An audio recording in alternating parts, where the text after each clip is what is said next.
Pessoal, estamos aqui em Chicago, no SBU-SP in situ, com um grande amigo, Jeremy Teoh, de Hong Kong. Jeremy é um daqueles caras em que a gente se espelha, é um dos líderes do movimento chamado UroSoMe, Urological Social Media, e um grande expert em tumores de bexiga. Jeremy, thank you very much for being here with us. My pleasure. So, Jeremy is presenting tomorrow in the podium section trial that he has conducted about unblocked resection of bladder tumor, which he's a great defender. And personally, I'm a great fan of unblocked resection too. So, Jeremy, please tell us about your trial and the results. Is it a game-changing technique?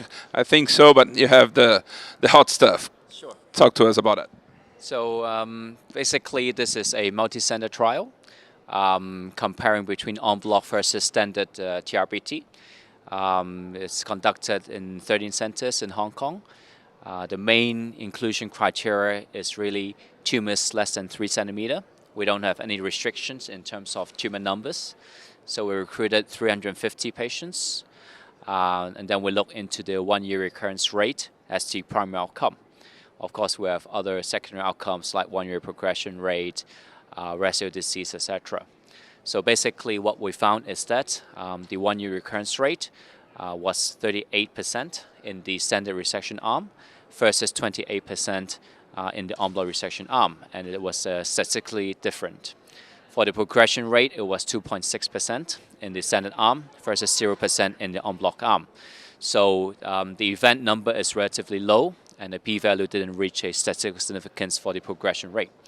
But otherwise, for the perioperative outcomes, complication-wise is similar between the two groups. En-bloc arm has a slightly longer operative time, about 9-10 minutes longer, but otherwise it's a very safe procedure. So basically what we conclude is that en-bloc resection did lead to a lower recurrence rate at 1 year when compared to standard resection. I think this is the first randomized trial really showing the benefit of en-bloc resection. So the next thing is really how we can prepare urologists to learn about the technique and disseminate it properly across the world. Thank you, Jeremy. And in the practical aspect of en-bloc resection, do you think it will reduce the necessity of re-TURBTs or re-en-bloc resections? And is your pathologist happy about that, about like the presence of the trusor muscle? Can you talk a little bit about that for us? I think we still need to learn a bit more, a lot more about the procedure before we can make a conclusion on this. But just to give you some insights, in the en-bloc arm, we have some patients undergoing second look resection. We follow the usual indication. 7 patients came back to be positive in terms of residual disease, even in the en-bloc arm. But then when we look into the pathology, histology in the first resection, 5 of them actually had positive margins. And then for the remaining 2 patients, they actually failed en-bloc. And then we'll have to convert back to standard resection. So I think, we need more data, but resection margins seems to be a good parameter to decide whether a second look resection is needed rather than the usual indication like T1 disease or absence of muscle, etc. So we're entering a phase that we probably need new indications, and this will require more study to define it. So we're going to probably select better our patients for a read procedure. And Jeremy, tell us a little bit about UroSoMe. Invite all the Brazilians. I mean, we have about like 5,000 Brazilians, urologists in Brazil, and not many use social media.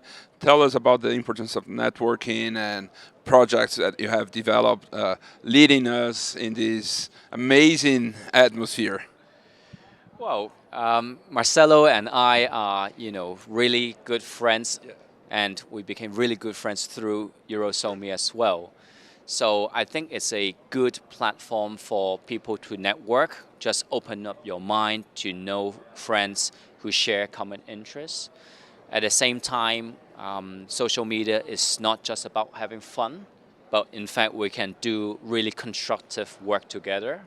So a lot of our research work was actually first networked by social media, but then eventually worked together to do some really serious projects together. So it's good for fun, but it's also good for work as well. I mean, in terms of our professional career. So I would strongly encourage everybody, young people in particular, you must get engaged, and we'll be very happy to facilitate. And Marcel and I have enjoyed every part of Eurozone. Yeah. Thank you very much, Jeremy. You're an amazing guy, an inspiration to all of us. And thanks to Eurozone, now we are bringing the world together, truly. And it's always a pleasure to see you in all the meetings. Thank you very much. Thank you.